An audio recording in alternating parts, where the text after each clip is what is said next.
السلام عليكم ورحمة الله وبركاته. الحمد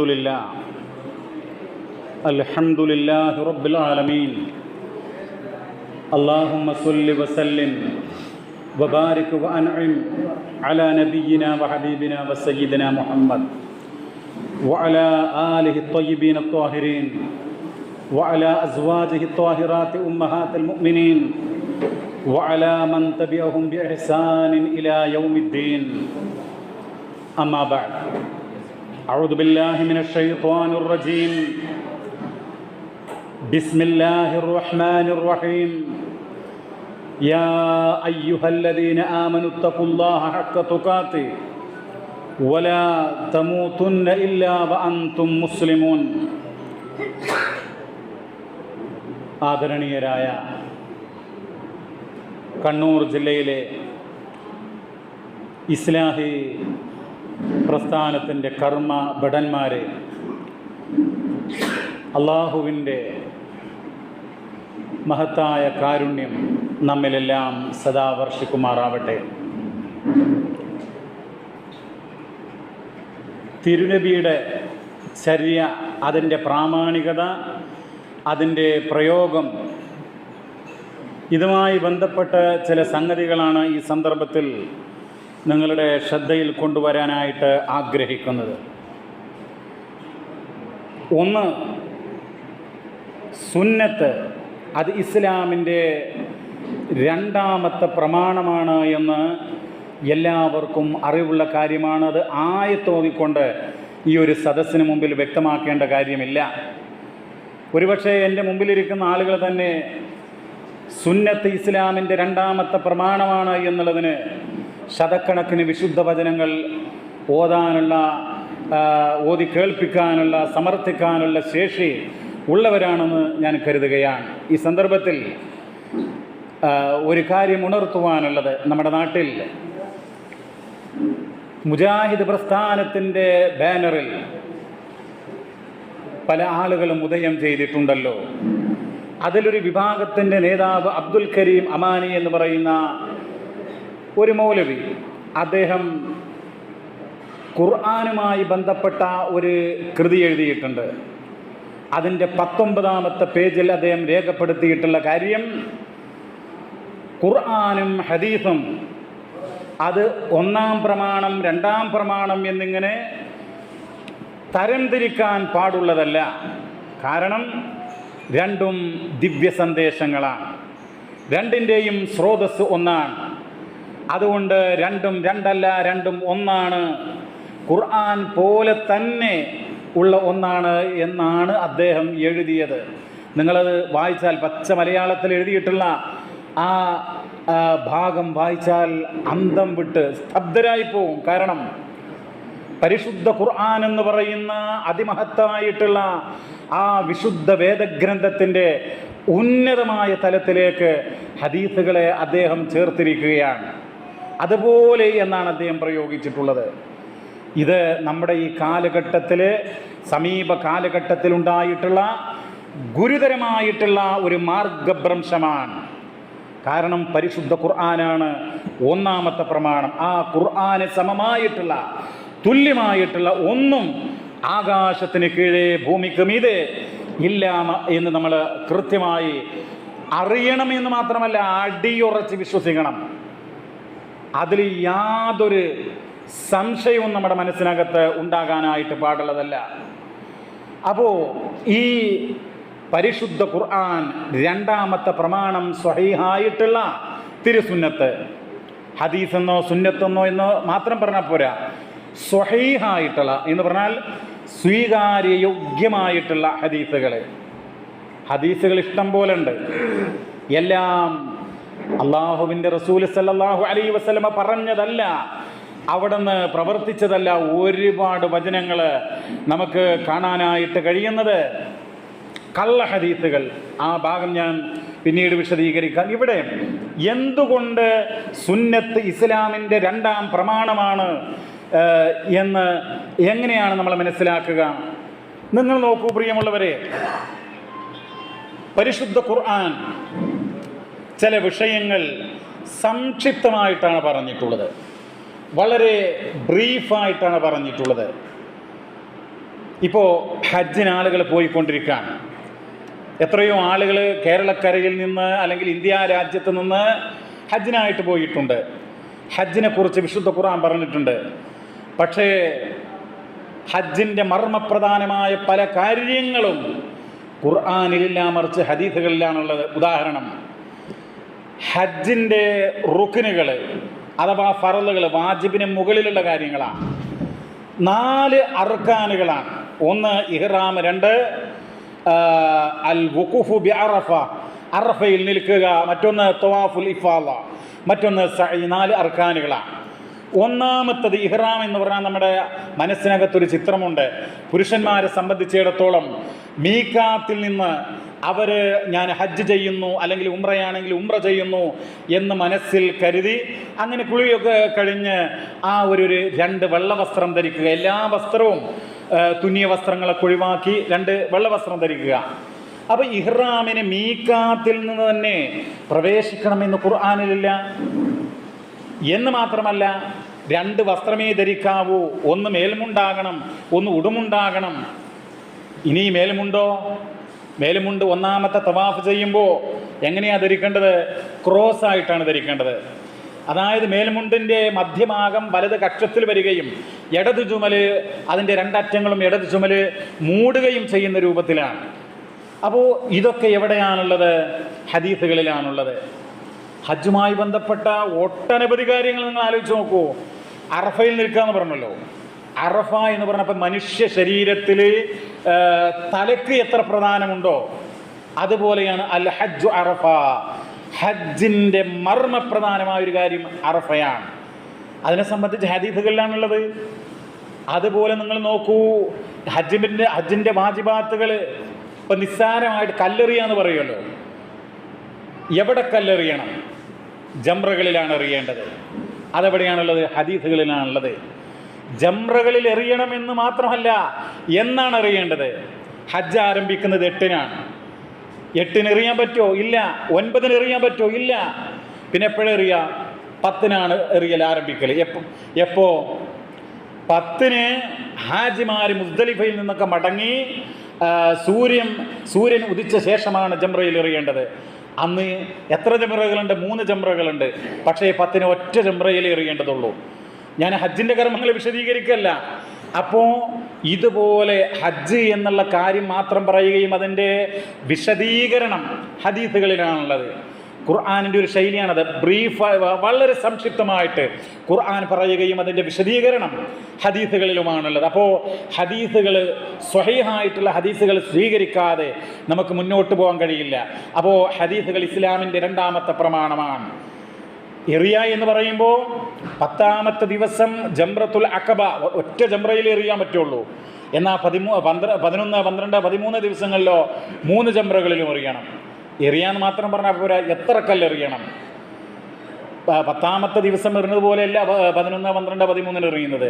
10ാമത്തെ ദിവസം സൂര്യൻ ഉദിച്ച ശേഷം രാവിലെ തന്നെ എറിയും. എന്നാൽ 11, 12 സൂര്യൻ ആകാശത്തിൻ്റെ മധ്യഭാഗത്തുനിന്ന് തെറ്റിയ ശേഷമാണ് എറിയുക.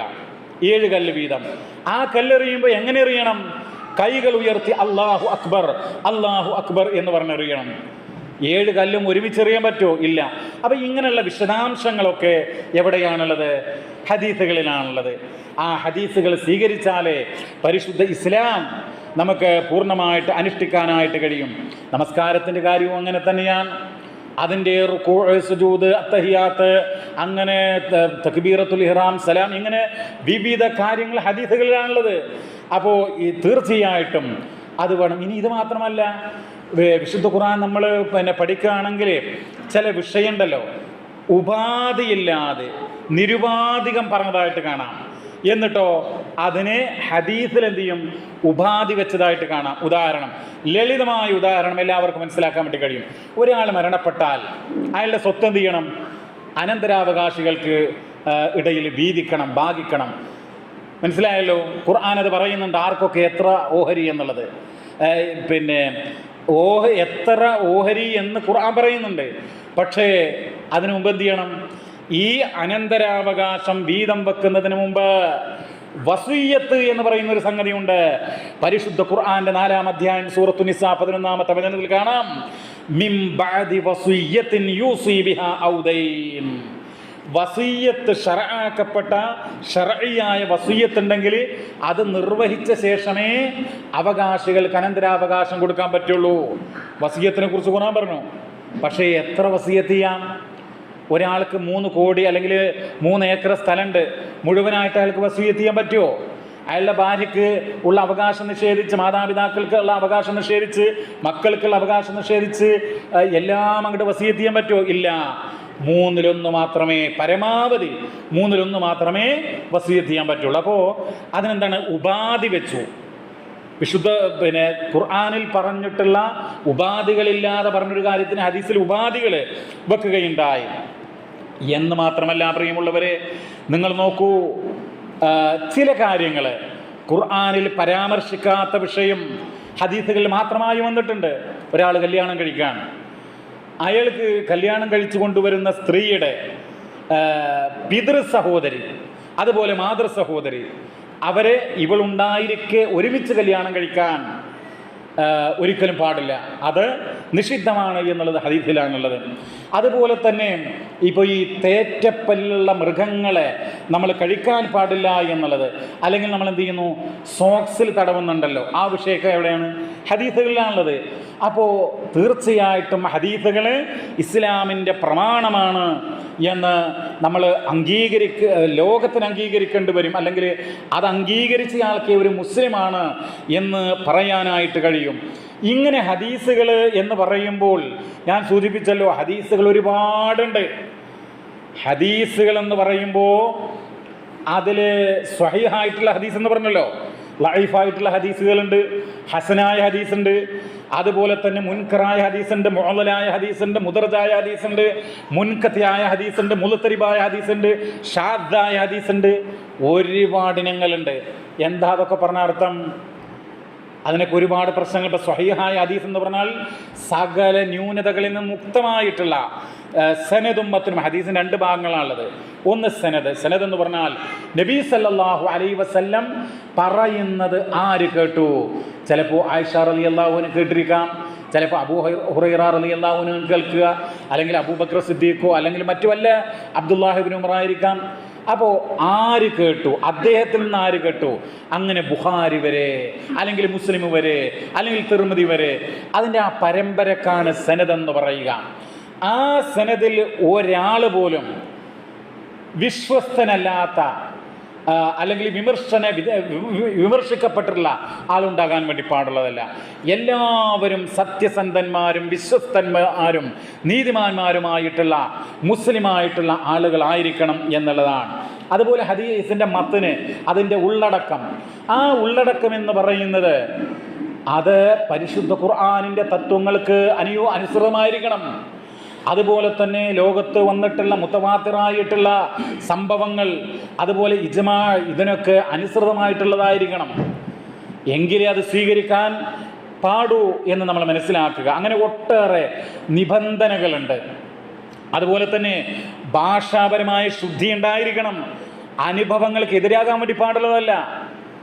അതുകൊണ്ടാണല്ലോ ഈ നൂഹ് നബി അലൈഹിസ്സലാമയുടെ കപ്പൽ കഅബൻ തവാഫ് ചെയ്തു എന്നുള്ളത് കള്ള ഹദീസാണെന്ന് എല്ലാവരും പറഞ്ഞത് കൊണ്ടാണല്ലോ.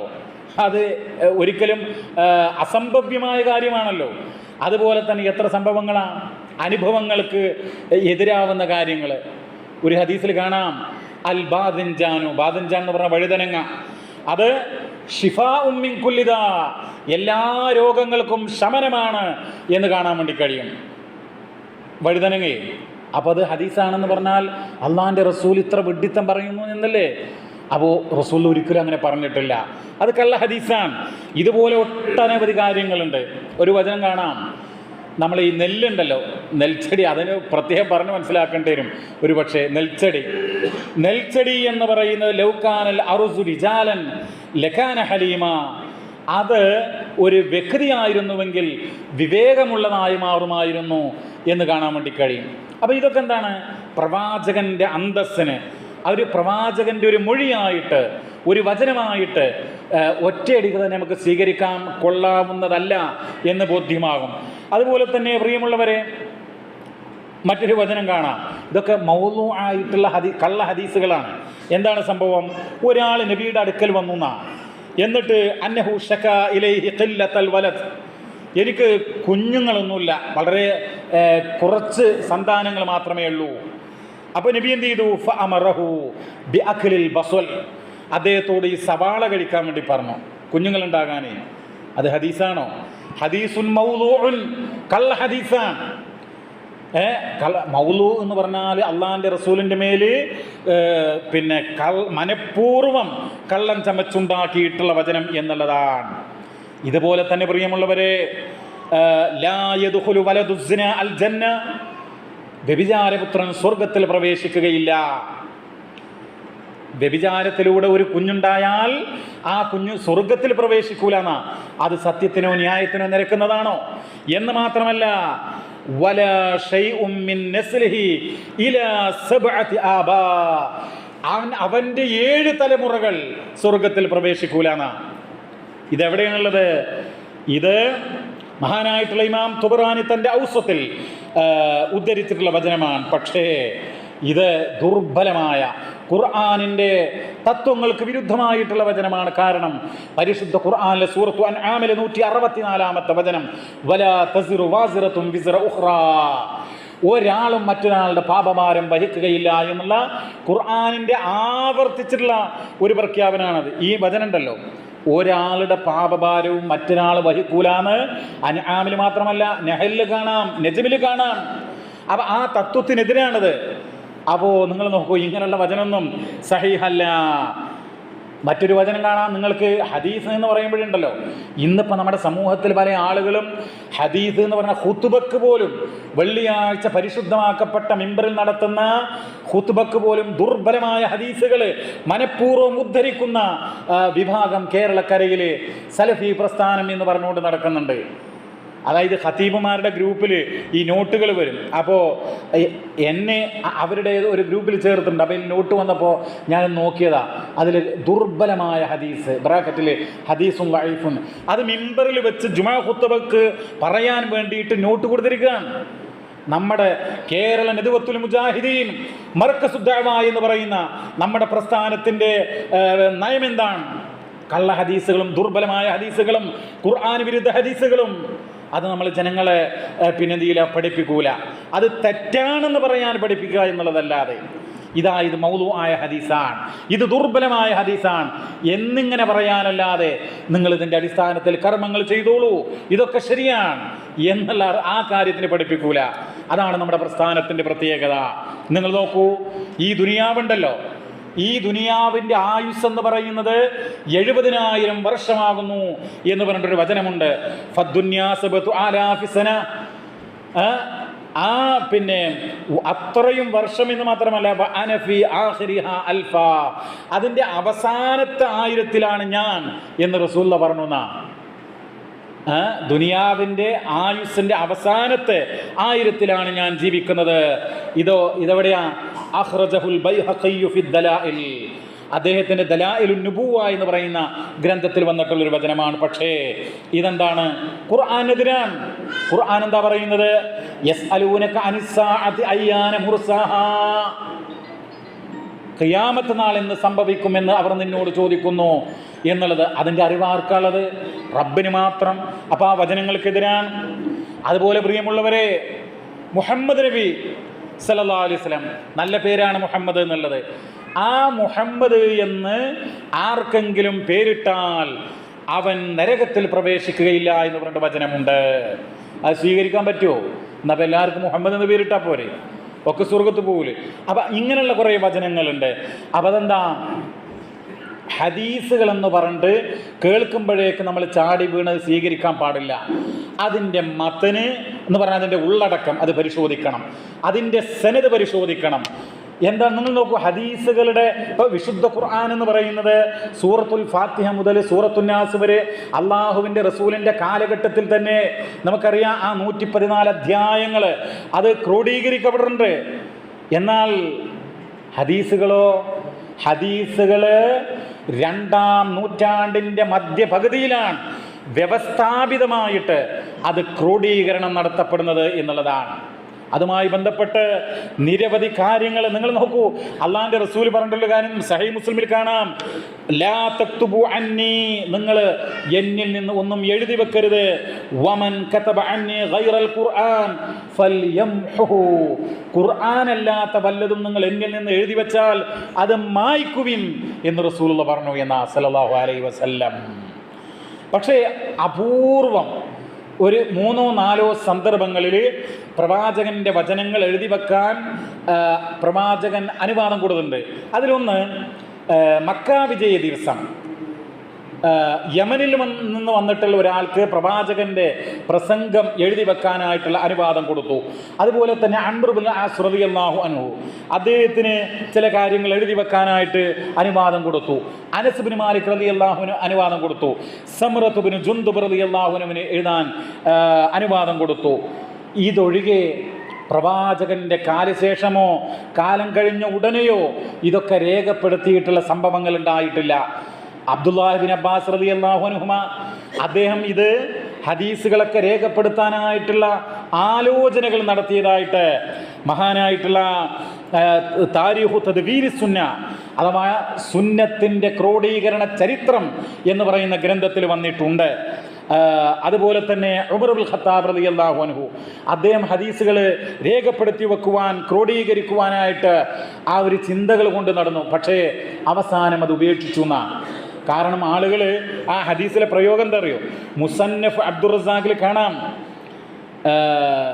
അന്നഹു തറാജ ഖശിയത അൻ യുകിബ്ബ അന്നാസു അലൈഹി വയത്റുകുൽ ഖുർആൻ.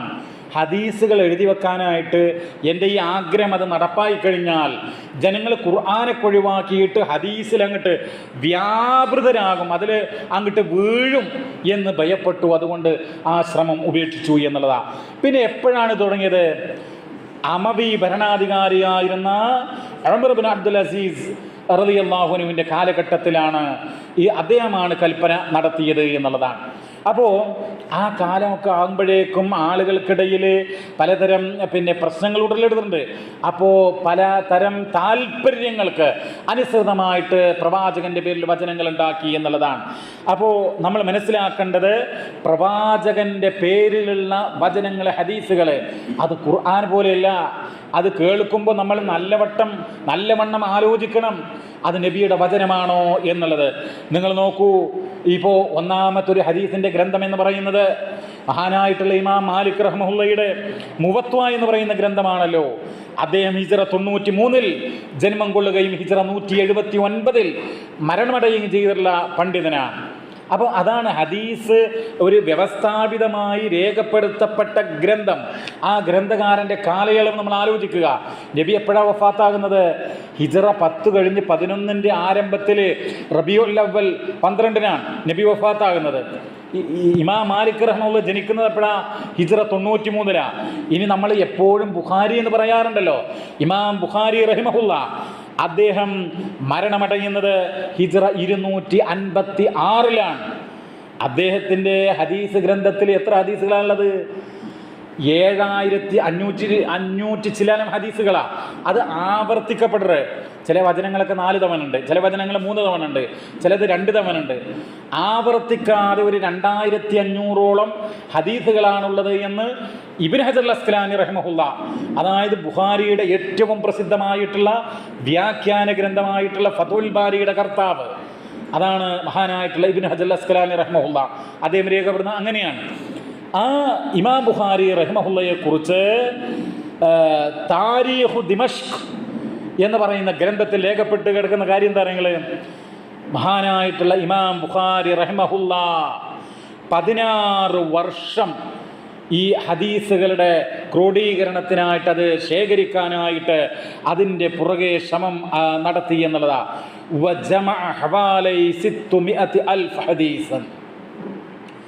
അദ്ദേഹം ഏകദേശം 6 ലക്ഷം ഹദീസുകൾ ശേഖരിച്ചു.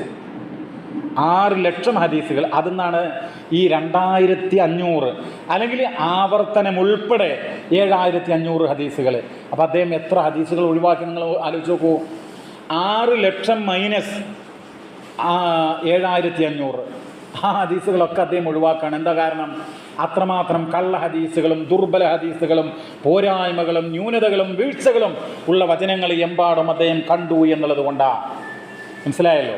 അപ്പോൾ നമ്മൾ മനസ്സിലാക്കണം. അങ്ങനെ തന്നെ ഓരോ മുഹദ്ദിസുകളും, ഞാൻ പറഞ്ഞു ഹദീസുകളെന്ന് പറയുമ്പോൾ ഖുർആൻ പോലെയല്ല, അതിലെന്തുണ്ട്, പല ഇനങ്ങളുണ്ട്. ലഈഫുണ്ട്. ലഈഫ് എന്ന് പറഞ്ഞാൽ ദുർബലം.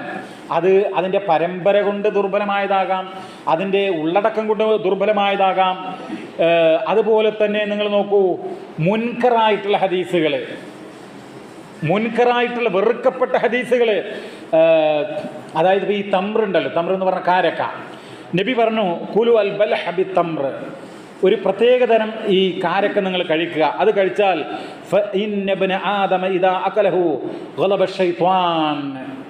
അത് കഴിച്ചാൽ പിശാച്ച് കോപിക്കും എന്നുള്ളതാണ്.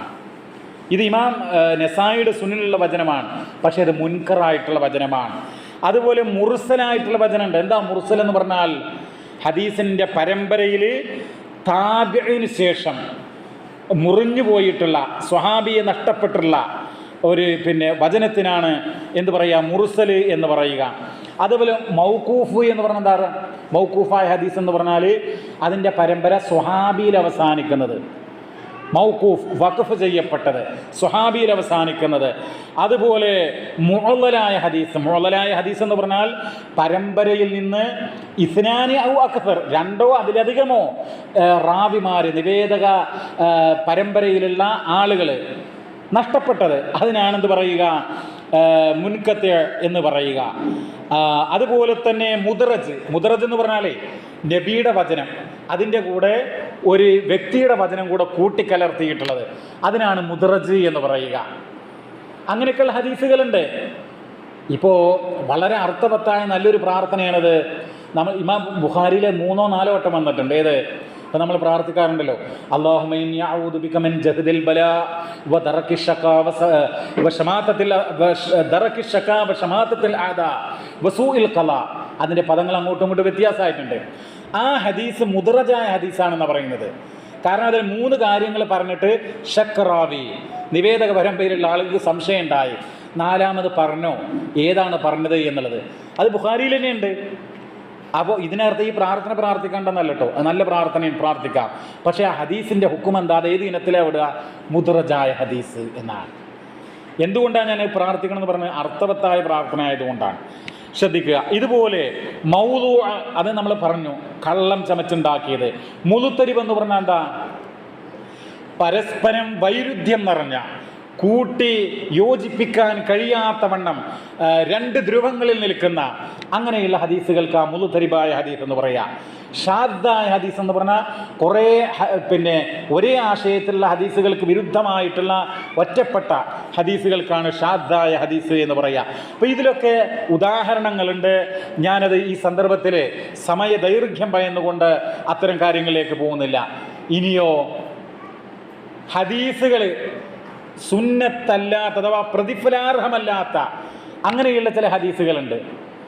മഹാനായിട്ടുള്ള ഷാഹ് വലീദുല്ലാ അദ്ദഹ്ലവി അദ്ദേഹത്തിൻ്റെ ഹുജ്ജത്തുല്ലാഹിൽ ബാലിഗയിൽ രേഖപ്പെടുത്തുന്നുണ്ട്, മാ ലൈസ മിൻ തബ്ലീഗ് റിസാല, പ്രബോധനം ചെയ്യാൻ വേണ്ടിയിട്ട്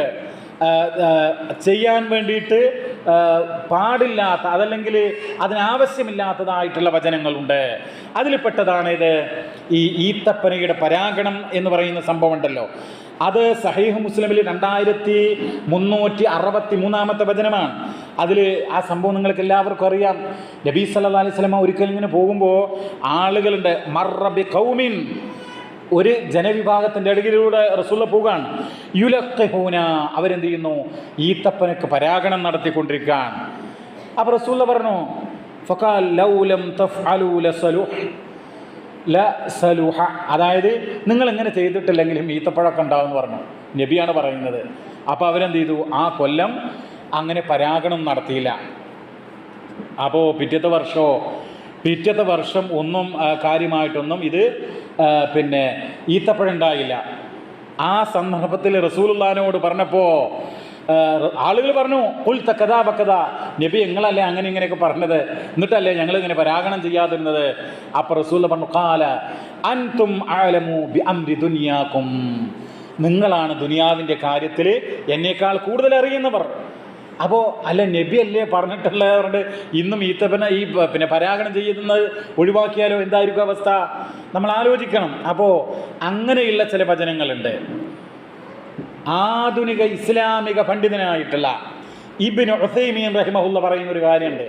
ഹിജാമ ഉണ്ടല്ലോ, ഹിജാമ സുന്നത്ത് എന്ന് പറഞ്ഞുകൊണ്ട് പല ആളുകളും അതിൻ്റെ ഒരു പ്രൊമോട്ട് ചെയ്യാറുണ്ട്. ഞാനതിനെതിരല്ല, വേണമെങ്കിൽ ചെയ്യാം. അത് ഒരു ചികിത്സാ സമ്പ്രദായം, അത് ഗുണമുണ്ടാകാം. പക്ഷേ ആളുകൾ കൂലി കിട്ടുന്ന, ഏതുപോലെ ഇപ്പം നമ്മൾ പള്ളിയിലേക്ക് പ്രവേശിക്കുന്നു, വലത് കാല് വെച്ചാൽ കൂലി, അല്ലാഹു മുഫ്തഹലി അബുവാബ റഹ്മത്തിക്ക എന്ന് പറഞ്ഞാൽ കൂലി, 2 റക്അത്ത് നമസ്കരിച്ചിരുന്നാൽ കൂലി, ഇരുന്ന് ജമാഅത്ത് പ്രതീക്ഷിച്ചാൽ കൂലി, ഇതിനൊക്കെ കൂലിയാണ്. എന്നാൽ അതുപോലെ കൂലുള്ള കാര്യമാണെന്ത് ഈ ഹിജാമ ചെയ്താൽ എന്നാണ് ഇവിടുത്തെ ചില ആളുകൾ പറയുന്നത്. എന്നാൽ ഇബ്നു ഉസൈമീൻ റഹിമഹുല്ലാ അടക്കമുള്ള എത്രയോ പ്രഗത്ഭമതികൾ അത് അങ്ങനെയുള്ള സുന്നത്തിൽപ്പെട്ട ഒന്നല്ല എന്ന് വ്യക്തമായി പറയുന്നുണ്ട്. നമ്മൾ മനസ്സിലാക്കണം. അപ്പോൾ സുന്നത്തെന്ന് പറയുമ്പോൾ, പ്രവാചകൻ്റെ വചനങ്ങളെന്ന് പറയുമ്പോൾ, അത് നമ്മൾ കൃത്യമായിട്ട് അതിൻ്റെ വിവിധ വശങ്ങൾ നമ്മൾ മനസ്സിലാക്കേണ്ടതായിട്ടുണ്ട് എന്നുള്ളതാണ്. അപ്പോൾ ഇസ്ലാമി പ്രസ്ഥാനം അതിൻ്റെ ആരംഭകാലം മുതൽ തന്നെ വേണ്ട, നബി സല്ലല്ലാഹു അലൈഹി വസല്ലമയുടെ സ്വഹാബത്ത്, നബി തന്നെ എന്തെങ്കിലും ഒരു വിഷയത്തിൽ പറയുകയാണെങ്കിൽ ഖുർആൻ കൊണ്ടാണ് പറയുക. ഇപ്പം നമുക്കറിയാലോ, ഈ അല്ലദീന ആമനു വലം യൽബിസു ഈമാനഹും ബിളുൽമിൻ എന്നുള്ള ആയത്തുണ്ടല്ലോ, വിശ്വാസത്തെ ളുൽമു കൊണ്ട് കൂട്ടിക്കലർത്താത്തവർ. ആ ആയത്ത് വന്നപ്പോൾ സ്വഹാബത്തിന് സംശയമായി. ഏറ്റവും വലിയൊരു ഖുർആൻ പണ്ഡിതനായിരുന്നു അബ്ദുല്ലാഹ് ബിൻ മസ്ഊദ് റളിയല്ലാഹു അൻഹു. അദ്ദേഹം തന്നെ ചോദിക്കുന്നുണ്ട്, റസൂലെ ഞങ്ങളുടെ കൂട്ടത്തിൽ ആരാ ളുൽമു ചെയ്യാത്തത്? അപ്പോൾ റസൂൽ തിരുത്തി, ലൈസ കമാ തളുന്നൂൻ, നിങ്ങൾ വിചാരിക്കുന്നത് പോലെയല്ല. ളുൽമെന്ന് പറഞ്ഞാൽ അതുകൊണ്ട് ഉദ്ദേശിക്കുന്നത് എന്താണ്? യാ ബുനയ്യ ലാ തുശ്രിക് ബില്ലാഹ് ഇന്ന ശിർക ലളുൽമുൻ അളീം. അവിടെ ളുൽമെന്ന് പറഞ്ഞാൽ ഷിർക്കാണ്. അപ്പോൾ നബി എന്താ ചെയ്തത്? ഖുർആൻ്റെ ഒരായത്തിനെ ഖുർആൻ്റെ മറ്റൊരായത്തോട്ട് വ്യാഖ്യാനിക്കുകയാണ് ചെയ്യുന്നത്. അവൻ നബിയുടെ തന്നെ ഒരു പ്രബോധന രീതി എന്ന് പറഞ്ഞാൽ ഖുർആനിന് പ്രാധാന്യം നൽകിക്കൊണ്ടാണ്. നമ്മുടെ മാതാവ്, നമ്മുടെ ഉമ്മ ആയിഷ റളിയല്ലാഹു അൻഹയുടെ എത്രയോ സംഭവങ്ങൾ ബുഖാരിയിൽ നിന്ന് മാത്രം എനിക്ക് എടുത്തുദ്ധരിക്കാൻ സാധിക്കും. എൻ്റെ കഴിവല്ല. ആയിഷ റളിയല്ലാഹു അൻഹയുടെ വിജ്ഞാനത്തിൻ്റെ ഖുർആൻ പണ്ഡിത എന്നുള്ള ആ ഒരു സവിശേഷ സ്ഥാനം അത് നമുക്ക് മനസ്സിലാക്കാൻ വേണ്ടി കഴിയും. മുതിർന്ന സ്വഹാബിമാർ, പ്രവാചകന്റെ കൂടെ അനവധി കാലം ജീവിച്ച സഹാബിമാരടക്കം ആയിഷ റളിയല്ലാഹു അൻഹയോട് ചോദിക്കുക. ചില ആളുകൾക്ക് സംശയം ഉണ്ടായി. ഖുർആനുണ്ടല്ലോ, വലഖദ് റആഹു ബിൽ ഉഫുഖിൽ മുബീൻ വലഖദ് റആഹു നസ്ലതൻ ഉഖ്റാ, സൂറത്തു തക്വീർ, സൂറത്തു നജ്മ്, അതിലേക്ക് ആയത്തുകളാണ്. ഈ ആയത്ത് അവർ മനസ്സിലാക്കിയത് മുഹമ്മദ് മുസ്തഫ സല്ലല്ലാഹു അലൈഹി വസല്ലം അള്ളാഹനെ നേരിട്ട് കണ്ടിട്ടുണ്ട് എന്നാണ് ചില ആളുകൾ മനസ്സിലാക്കിയത്. ഇത് ആയിഷ റളിയല്ലാഹു അൻഹയോട് ഈ കാര്യം പറഞ്ഞപ്പോൾ ശ്രദ്ധിക്കണം. ആയിഷ റളിയല്ലാഹു അൻഹ എന്താ പറഞ്ഞറിയങ്ങൾ? ആയിഷ റളിയല്ലാഹു അൻഹ അവിടെ നിന്ന് പറയാണ്, അന അവ്വലു ഹാദിഹിൽ ഉമ്മത്തി സഅല അൻ ദാലിക റസൂലുള്ളാഹി സ്വല്ലല്ലാഹു അലൈഹി വസല്ലം. ഈ സമുദായത്തിൽ നിന്ന് ഈ സംഭവത്തെക്കുറിച്ച് ഞാനാണ് അള്ളാഹിൻ്റെ റസൂലിനോട് ആദ്യമായി ചോദിച്ചത്. ആയിഷ റളിയല്ലാഹു അൻഹ പറയാണ്, നിങ്ങൾ അള്ളാഹിനെ കണ്ടിട്ടുണ്ടോ ഈ ആയത്തിൻ്റെ വെളിച്ചത്തിൽ എന്നുള്ളത്. എന്നിട്ട് ആയിഷ റളിയല്ലാഹു അൻഹ നൽകുന്ന മറുപടി എന്താ? ഈ ദുനിയാവെന്ന് ഒരാളും അള്ളാഹിനെ കാണൂല. എന്താ, വെറുതെ പറയില്ല. ആയത്തോതിക്കൊണ്ട് ആയിഷ റളിയല്ലാഹു അൻഹ പറയുന്നത്, ലാ തുദ്രികുൽ അബ്സ്വാറു വഹുവ യുദ്രികുൽ അബ്സ്വാറ വഹുവൽ ലതീഫുൽ ഖബീർ. സൂറത്തു അൻആമിലെ 103-ാമത്തെ വചനം. ഈ കണ്ണുകൾ കൊണ്ട് അള്ളാഹുവിനെ കാണുക സാധ്യമല്ല, അവനാകട്ടെ നമ്മെ കാണുകയും ചെയ്യുന്നു എന്നുള്ള ആയത്ത് ഉദ്ധരിക്കുകയാണ്. നമ്മൾ മനസ്സിലാക്കണം, അപ്പോൾ ആയത്തോതിക്കൊണ്ടാണ് പ്രബോധനം. അതിൻ്റെ തുടക്കം, അതിൻ്റെ സാധിക്കുന്നത്രയും ആയത്തുകൾ കൊണ്ട് തന്നെ ഖുർആൻ വിശദീകരിക്കുക, ആയത്തുകൾ കൊണ്ട് തന്നെ ജനങ്ങൾക്ക് പറഞ്ഞു കൊടുക്കുക. ഇതുപോലെ പിന്നെ മറ്റൊരു സംഭവം ഉണ്ടായി. ഈ നബിക്കൊക്കെ എന്ത് ചെയ്യും, മറഞ്ഞ കാര്യം അറിയാം, ഗൈബ് അറിയാം എന്ന് ചില ആളുകൾ പറഞ്ഞു. അപ്പോൾ ആയിഷ റളിയല്ലാഹു അൻഹ എന്ത് ചെയ്തു, സൂറത്തുൻ നംലിലെ 65-ാമത്തെ ആയത്തോതി. എന്താണെന്ന് നിങ്ങൾ, ഖാലത്ത് വമൻ സഅമ അന്നഹു യുഖ്ബിറു ബിമാ യകൂനു ഫീ ഗദിൻ, ആരെങ്കിലും നാളത്തെ കാര്യം മുഹമ്മദ് നബിക്ക് അറിയുമെന്ന് വാദിച്ചാൽ ഫഖദ് അഅലമ അലല്ലാഹിൽ ഫിർയ, ആ വ്യക്തി അള്ളാഹിന്റെ മേൽ ഏറ്റവും വമ്പിച്ച കളവാണ് പറയുന്നത്. എന്നിട്ട് വല്ലാഹു യഖൂൽ, അള്ളാഹു പറയുന്നു, ഖുൽ ലാ യഅലമു മൻ ഫിസ് സമാവാതി വൽ അർദിൽ ഗൈബ ഇല്ലല്ലാഹ്. എന്താ കാരണം? നബിക്ക് നാളത്തെ കാര്യം അറിയൂല എന്നുള്ളതിന് എന്താ കാരണം? അള്ളാഹിന്റെ ഖുർആൻ ആയത്തോത് ആര്? ആയിഷ റളിയല്ലാഹു അൻഹ. ഏതായത്ത്? സൂറത്തുൻ നംലിലെ 65-ാമത്തെ ആയത്ത്. പറയുക നബിയെ, ആകാശങ്ങളിലാകട്ടെ ഭൂമിയിലാകട്ടെ മറഞ്ഞ കാര്യം, അദൃശ്യകാര്യം അറിയുന്ന ഒരാളുമില്ല. അത് ജിന്നോ ഈ ഔലിയാക്കളോ സ്വാലിഹ്യങ്ങളോ അമ്പിയാക്കളോ ആർക്കും അറിയില്ല. അമ്പിയാക്കൾക്ക് അല്ലാഹു അറിയിച്ചു കൊടുക്കുന്ന കാര്യം അറിയും എന്ന് മാത്രം. അപ്പോൾ ഇങ്ങനെയുള്ള ഒട്ടേറെ സംഭവങ്ങളുണ്ട്. ഇത് നമ്മൾ സ്വീകരിക്കേണ്ട, മനസ്സിലാക്കേണ്ട ഒരു കാര്യമാണ്. നമ്മളിപ്പോൾ ഒരു വിഷയത്തിൽ ഒരു സംശയം ചോദിച്ചാൽ അത് ഖുർആൻ്റെ വെളിച്ചത്തിൽ നമ്മൾ മറുപടി പറഞ്ഞാൽ ചില ആളുകൾ എന്താ വിചാരിക്കുക, നിങ്ങൾ അയാൾ ഖുർആൻ കൊണ്ടാണ് മറുപടി പറയുന്നത്, അയാൾ ഹദീസ് നിഷേധിയാണ് എന്നാണ് ചില ആളുകൾ നമ്മെക്കുറിച്ച് പറയുന്നതും പ്രചരിപ്പിക്കുന്നതൊക്കെ. അപ്പോൾ നമ്മളെന്താ മനസ്സിലാക്കേണ്ടത്? മുഹമ്മദ് മുസ്തഫ സല്ലല്ലാഹു അലൈഹി വസല്ലം ഖുർആനിലെ ഒരായത്തിൻ്റെ ഒരു വാക്കിനെ സംബന്ധിച്ച് ഒരു സഹാബിക്ക് സംശയമുണ്ടായപ്പോൾ ആ നബി ഖുർആനിലെ ആയത്ത് കൊണ്ട് തന്നെ വ്യാഖ്യാനിച്ചു. ആയിഷ റളിയല്ലാഹു അൻഹയുടെ നിരവധി സംശയങ്ങൾ സ്വഹാബത്തിനുണ്ടായപ്പോൾ ആയത്തോതിക്കൊണ്ട് ജനങ്ങളെ ഉത്ബോധനം നടത്തി ആ മഹദി. ഇനി നിങ്ങൾ നോക്കൂ പ്രിയമുള്ളവരെ, മറ്റൊരു സംഭവം പറയാനുള്ളത്, ഇവിടെ ചില ആളുകൾ എന്താ ചെയ്യണറിയങ്ങൾ, ഈ ഹദീസുകൾ എന്ന് പറയുമ്പോഴേക്ക് അതപ്പടി അതിൻ്റെ മഅന, അതിൻ്റെ അർത്ഥം, കേവല അർത്ഥം കണ്ട് കാണുമ്പോഴേക്ക് അത് തന്നെയാണ് എന്ന് വിചാരിക്കാം. അക്ഷരവായന നിങ്ങൾ കേട്ടില്ലേ? പദാനുപദ അർത്ഥം കിട്ട് വായിച്ചിട്ട് ഇതാണ് നബിയുടെ വചനം, ഇതാണ് നബി ഉദ്ദേശിച്ചത് എന്ന് മനസ്സിലാക്കുകയാണ്. വളരെ തെറ്റായ കാര്യമാണത്. ഞാൻ ചില ഉദാഹരണങ്ങൾ നിങ്ങളെ കേൾപ്പിക്കാം, അപ്പം നിങ്ങൾക്ക് മനസ്സിലായി കാണും. ഇപ്പോൾ നമസ്കരിക്കുന്ന ആളുണ്ടല്ലോ, അയാളെ മുമ്പിലൂടെ നടക്കുക എന്നുള്ളത് വലിയ കുറ്റമാണ്. അതുമായി ബന്ധപ്പെട്ട് വന്ന ഹദീസ്, ഇപ്പോൾ ഈ പദാനുപദ അർത്ഥമൊക്കെ കൊടുത്ത് അക്ഷരവായന നടത്തുന്ന ആളുകൾ എങ്ങനെയാണ് അതിനെ മനസ്സിലാക്കുക? ഹദീസിൽ കാണാം, ഫൈദാ അറാദ അഹദുൻ അൻ യജ്താസ ബൈന യദൈ ഫലിയദ്ഫഉഹു ഫീ നഹരി ഫഇൻ അബാ ഫലിയുഖാതിലുഹു. അതായത് മുമ്പിലൂടെ കടന്നു പോകാൻ, നമസ്കരിക്കുന്ന ആളുടെ മുമ്പിലൂടെ കടന്നു പോകാൻ ഒരാൾ ഉദ്ദേശിക്കുകയാണെങ്കിൽ തടയണം. എന്നിട്ടും അയാൾ വരികയാണെങ്കിൽ ഫലിയുഖാതിലുഹുന. എന്താ കാത്തൽ? യുഖാത്തിലു മുഖാത്തലത്തുൻ, അല്ലെങ്കിൽ ഖിതാൽ. എന്താ അതിൻ്റെ അർത്ഥം? യുദ്ധം ചെയ്യണം, പോരാടണം എന്നാണ്. അപ്പോൾ നിസ്കരിക്കുന്ന ആളുടെ മുമ്പിലൂടെ മറ്റൊരാളിങ്ങനെ ശ്രമിച്ച്, അതായത് നിർബന്ധപൂർവ്വം അങ്ങോട്ട് പോകുകയാണെങ്കിൽ യുദ്ധം ചെയ്യുക എന്ന് പറഞ്ഞാൽ അവിടെ നമ്മൾ ബോംബ് എടുക്കണം എന്നാണോ, വാളെടുക്കണം എന്നാണോ ഇവിടെ ഉദ്ദേശിക്കുന്നത്? ഫലി യുഖാത്തിലുഹു എന്നല്ലേ? അവിടെ എന്താ, എങ്ങനെയാണ് നമ്മളതിന് വ്യാഖ്യാനിക്കേണ്ടത്? അവിടെ യുദ്ധം ചെയ്യാറിഞ്ഞാൽ വാള് വേണ്ട, ബോംബ് വേണ്ട, ആയുധം വേണ്ട, മറിച്ച് ഒന്നുകൂടെ ശക്തമായി തടയുക എന്നുള്ളതാണ്. ആ ഹദീസ് എന്തർത്ഥത്തിലാണ് നബി പ്രയോഗിച്ചിട്ടുള്ളത്, അതിൻ്റെ ആ ഉദ്ദേശ ലക്ഷ്യം, അതിൻ്റെ മത്ലബ്, അതിൻ്റെ താല്പര്യം, അതാണ് നമ്മൾ നോക്കേണ്ടത്. ആ കാര്യം ഒട്ടനേകം പണ്ഡിതന്മാർ, മഹാനായിട്ടുള്ള ഇമാം ബഗവി അദ്ദേഹത്തിൻ്റെ ശറഹു സുന്നയിൽ രേഖപ്പെടുത്തുന്നുണ്ട്. അൽ മുറാദു മിനൽ മുഖാത്തലത്തി, ഇവിടെ മുഖാത്തലത്ത് എന്നുള്ളത് കൊണ്ട് വിവക്ഷ അദ്ദഫു ബിഉൻഫിൻ, ഒന്നുകൂടെ ശക്തമായിട്ട് പ്രതിരോധിക്കുക എന്നുള്ളതാണ്. ലാ അൽ ഖത്ൽ, കൊലയല്ല, യുദ്ധമല്ല. നമസ്കരിക്കുന്ന ആളുടെ മുമ്പിലൂടെ വരുന്ന ആളോട് യുദ്ധം ചെയ്യുക എന്നുള്ളതല്ല, ഒന്നുകൂടെ ശക്തമായി തടയുക എന്നുള്ളതാണ്. അപ്പോൾ ഹദീസ് എന്ന് പറയുമ്പോൾ അതിൻ്റെ താല്പര്യം, എന്തർത്ഥത്തിലാണത് പറഞ്ഞത്, റസൂൽ എന്ത് അർത്ഥത്തിലാണത് പറഞ്ഞത് എന്ന് നമ്മൾ മനസ്സിലാക്കണം.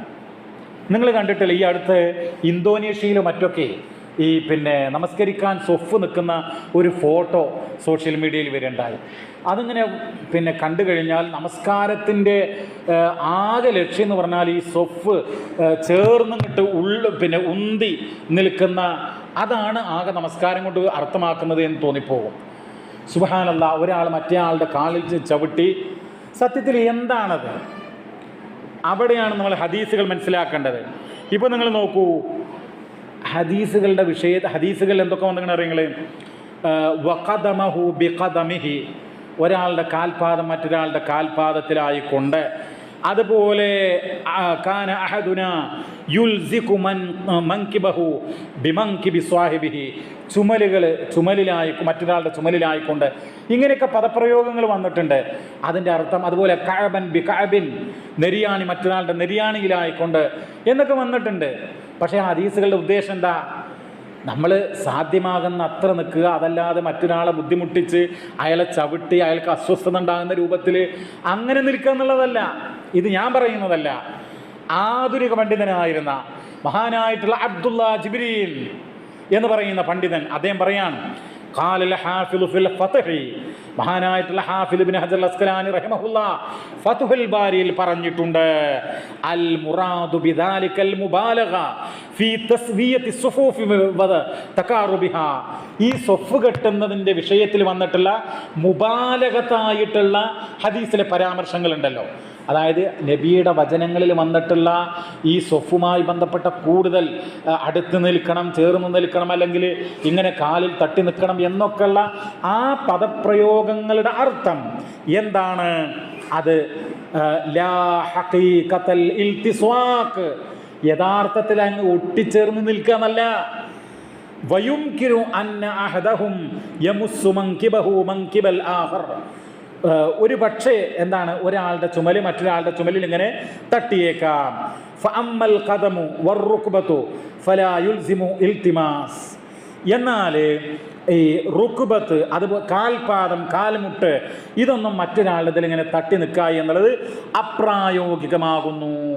വദാലിക ലിഅന്നൽ ബഅദ ഖദ് യതഅദ്ദാ, കണ്ടോ, ചില ആളുകൾക്ക് അതെന്തുണ്ടാകും, ബുദ്ധിമുട്ടുണ്ടാകും എന്നാണ്. അപ്പോൾ ഇതൊക്കെ അദ്ദേഹം വിശദീകരിച്ചിട്ടുണ്ട്. അപ്പോൾ നമ്മൾ എന്ത് ചെയ്യുക, സൊഫ് കെട്ടുമ്പോൾ അതുകൊണ്ട് ഉദ്ദേശിക്കുന്നത് എന്ത് ചെയ്യുക, മറ്റൊരാൾക്ക് ബുദ്ധിമുട്ടില്ലാത്ത വിധം പറ്റാവുന്ന രൂപത്തിൽ ചേർന്ന് നിൽക്കുക, അന്തസ്സോടുകൂടെ മാന്യമായിട്ട് എന്നാണ്. അതല്ലാതെ മറ്റൊരാൾ ചവിട്ടി നിൽക്കുക, അത് തെറ്റായ കാര്യമാണ്. നിങ്ങൾ നോക്കൂ, ഇങ്ങനെയാണ് മുൻഗാമികൾ ഹദീസുകൾ മനസ്സിലാക്കിയിട്ടുള്ളത്. അത് എന്തുദ്ദേശത്തിലാണ് ഇത് പ്രയോഗിച്ചിട്ടുള്ളത്? അതാണ് പ്രവാചകന്റെ നടപടിക്രമം. ഇപ്പം നിങ്ങൾ നോക്കൂ, ജുമാ ഖുത്ബ നബി ഒരിക്കലെങ്കിലും മലയാളത്തിൽ നടത്തിയിട്ടുണ്ടോ? ഇല്ല. പിന്നെ എന്തുകൊണ്ടാണ് നമ്മൾ നടത്തുന്നത്? എന്തുകൊണ്ടാണ് നമ്മൾ മലയാളത്തിൽ ഖുത്ബ പരിഭാഷ നടത്തുന്നത്? എന്തുകൊണ്ടാണ്? നബി ജനങ്ങൾക്ക് തിരിയുന്ന ഭാഷയിൽ നടത്തി. അപ്പം അതുകൊണ്ട് നമ്മൾ ജനങ്ങൾക്ക് മനസ്സിലാകുന്ന, ജനങ്ങൾക്ക് ഗ്രഹിക്കാവുന്ന ഭാഷയിൽ ഖുത്ബ നടത്തുന്നു. നമ്മൾ എന്തുകൊണ്ട് ആ ശൈലി സ്വീകരിക്കുന്നു? നബിയുടെ ക്രമത്തിൻ്റെ രീതി എന്ന് പറഞ്ഞാൽ ജനങ്ങൾക്കത് മനസ്സിലാകണം, ജനങ്ങൾക്ക് ഉൾക്കൊള്ളാൻ കഴിയണം. അതുകൊണ്ടാണ് ജനങ്ങളുടെ ഭാഷയിൽ നമ്മൾ ഖുത്ബ നിർവഹിക്കുന്നത്. അതുപോലെ തന്നെയാണ് എല്ലാ കാര്യങ്ങളും. ഫിത്ർ സക്കാത്ത് നൽകിയിട്ടുണ്ട് നബി? ഒരിക്കൽ നൽകിയിട്ടില്ല. പിന്നെ ഈ എന്താ പറയുക, ഗോതമ്പ്, ബാർലി, അതുപോലെയുള്ള സംഗതികളാണ്.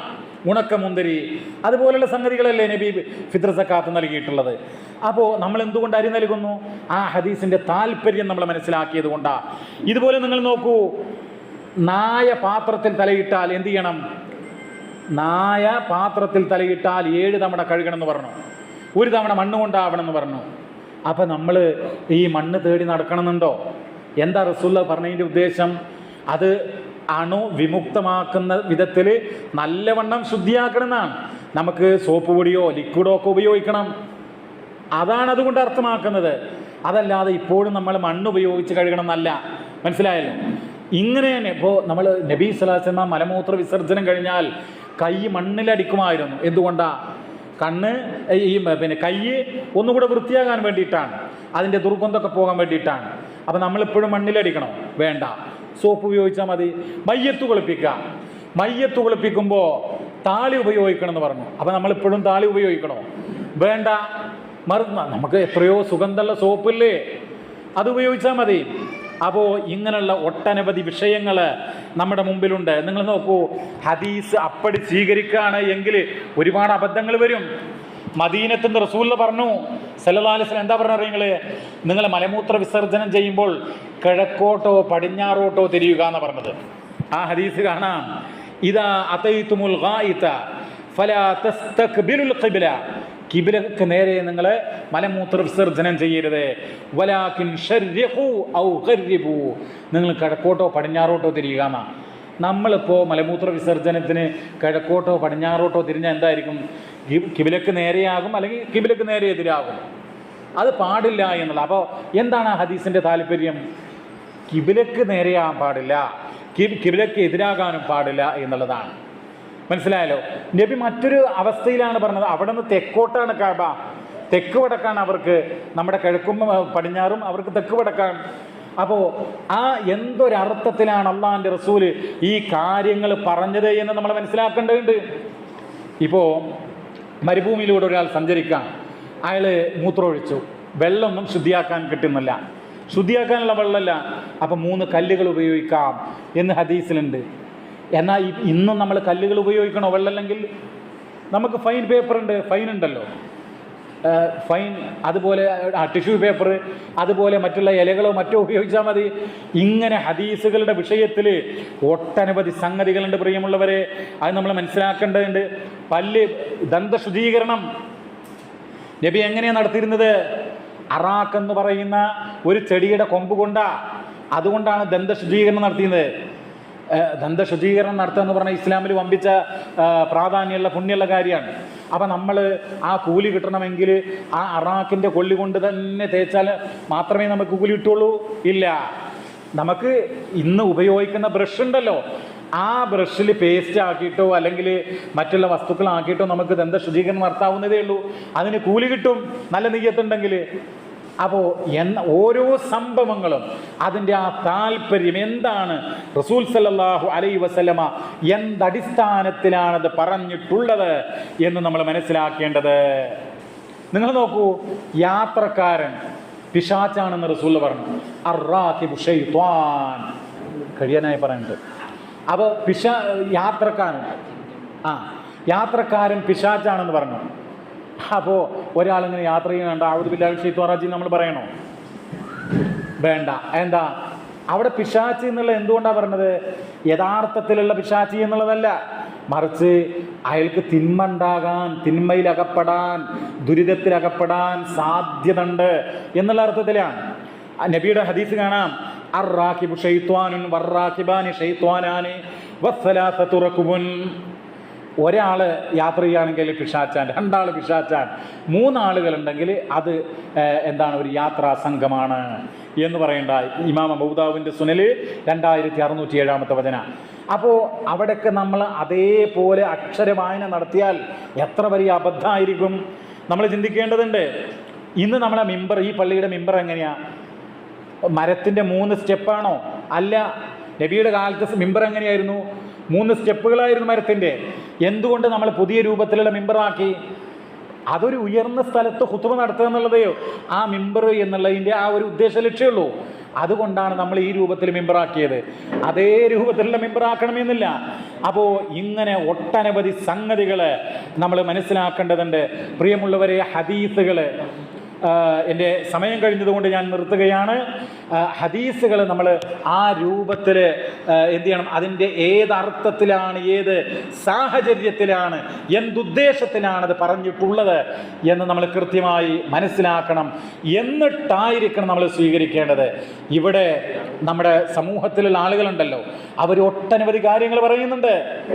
ഇപ്പോൾ അജ്മാക്കാരക്കയെക്കുറിച്ചും അതുപോലെ തന്നെ ഒരുപാട് സംഭവ വികാസങ്ങളുണ്ട്. അതിലേക്കൊന്നും ഞാൻ പോകുന്നില്ല. ഇൻഷാ അള്ളാ ഒരു കാര്യമേ പറയാനുള്ളൂ. നമ്മുടെ പ്രസ്ഥാനം എന്ന് പറയുന്നത് കേരള നദുവത്തുൽ മുജാഹിദീൻ മർക്കസുദ് ദഅവ, ഏറ്റവും നല്ല ആദർശമാണ് അതിൻ്റെ മുഖമുദ്ര.